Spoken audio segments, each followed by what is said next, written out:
Am I wrong for filing for full custody of my baby while my ex is going through postpartum depression? I am 20, and I have a 6-month-old daughter with my ex. She's 19. We weren't really ready for a baby, but once it happened, I stepped up. Things between us got really hard after she gave birth. We argued all the time, or we just didn't talk. She seemed really checked out. We broke up about 2 months after the baby was born, but I kept coming around to help.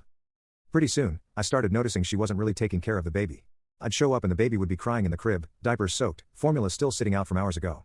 And my ex would just be lying there in bed, not moving, barely talking.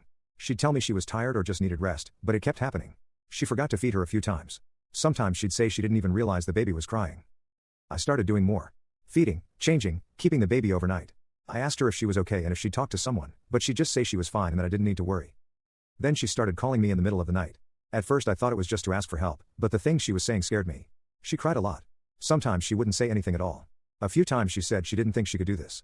One night she said she had thoughts of hurting herself, and even mentioned taking the baby with her so they'd both be at peace. That messed me up. I didn't yell. I didn't argue. I just told her I was coming over, and I took the baby home with me that night. After that, I decided I needed to tell her parents what was going on. I wasn't trying to get her in trouble, I just didn't know what else to do. To their credit, they took it seriously. They told me they're going to help her, try to get her into counseling, and keep an eye on her. I really hope they do. I don't want her to go through this alone. Since then, the baby's been with me full time. My ex still sees her, but only when I'm around or someone else is. I haven't stopped her from being involved, I just don't trust that it's safe for her to be alone with the baby yet. She still hasn't gotten help, at least not that I can see.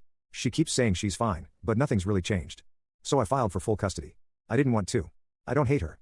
I'm not trying to take anything away from her. But I can't gamble with my daughter's safety. I told my ex she could see her whenever it's safe, and I want her to be part of her life, I really do. But now she's mad. Her friends are calling me names and saying I'm heartless. That I'm using her depression against her. That I'm making her out to be a bad mom.